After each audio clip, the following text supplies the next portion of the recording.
நம்மளுடைய இந்த டிவிகே படை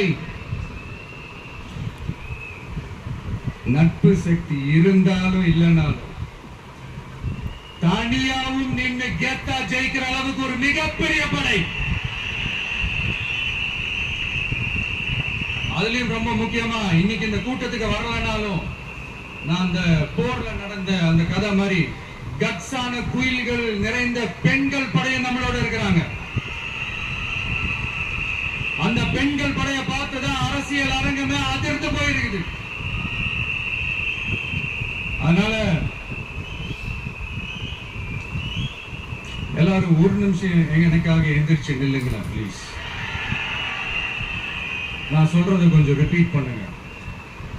இந்த 2026 சட்டமன்ற தேர்தல்ல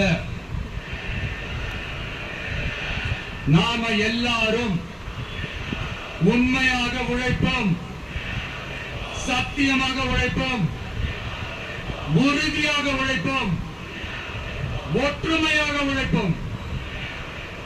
தேங்க்யூ. ப்ளீஸ் ராம்.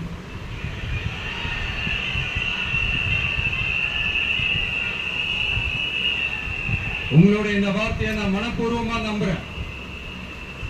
நான் ஏற்கனவே சொன்ன மாதிரி இந்த வரப்போற தேர்தல் இதுவரைக்கும் தமிழ்நாடு நம்மளுடைய படை வரிசையும் அப்படிதான் ஒரு பவர் பேக் ஃபோர்ஸ். இவ்வளவு நாள் இதை நாம மட்டும் தான் சொல்லிக்கிட்டு இருந்தோம். இப்ப கொஞ்சம் கொஞ்சமா அதை வெளியில சொல்ல ஆரம்பிக்கிறாங்க. என்னடா இந்த விஜய் கூட இருக்கிற போர்ஸை பார்த்தா சாதாரண போர்ஸ் மாதிரி தெரியல, மிலிட்டரியோட பெரிய போர்ஸா இருக்குது, வரப்போற எலெக்ஷனை கணிக்கவே முடியல, அப்படி இப்படின்னு சில குரல்கள்லாம் கேட்க ஆரம்பிக்குது. கணிக்கவே முடியலன்னு அவங்க வேணா சொல்லலாம், ஆனா மக்கள் ஆல்ரெடி கணிச்சு முடிச்சுட்டாங்க. அவங்க மனசை நல்லா புரிஞ்சு வச்சிருக்கிற நமக்கு அது நல்லாவே தெரியும். அதனால இந்த எலெக்ஷன் ரிசல்ட்டுக்கு அப்புறம் இந்த தீய சக்தி கிட்ட இருந்தோம், இந்த ஊழல்வாத அடிமை சக்தி கிட்ட இருந்தோம், தமிழ்நாட்டை மீட்டுட்டோம்னு உறுதியா அறிவிப்போம். அதுல எந்த மாற்று கருத்து கிடையாது. அதனால என் நெஞ்சில் குடியிருக்கும் தோழர்களே, தோழிகளே, உங்களோட நான் இருக்கேன், நம்மளோட நம்ம மக்கள் இருக்கிறாங்க. இதுக்கு மேல என்ன வேணும்?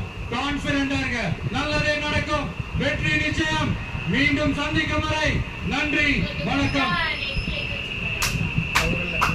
தமிழக வெற்றி கழகத்தின் வெற்றி தலைவர் ஆட்டோ டிரைவர், அவர் ஆட்டோல வந்து தலைவரின் போர்க்கரங்களால் விஜய் போயிருக்காப்புல சினிமா படிக்கும்போது பயங்கர ஃபேன் விஜய்.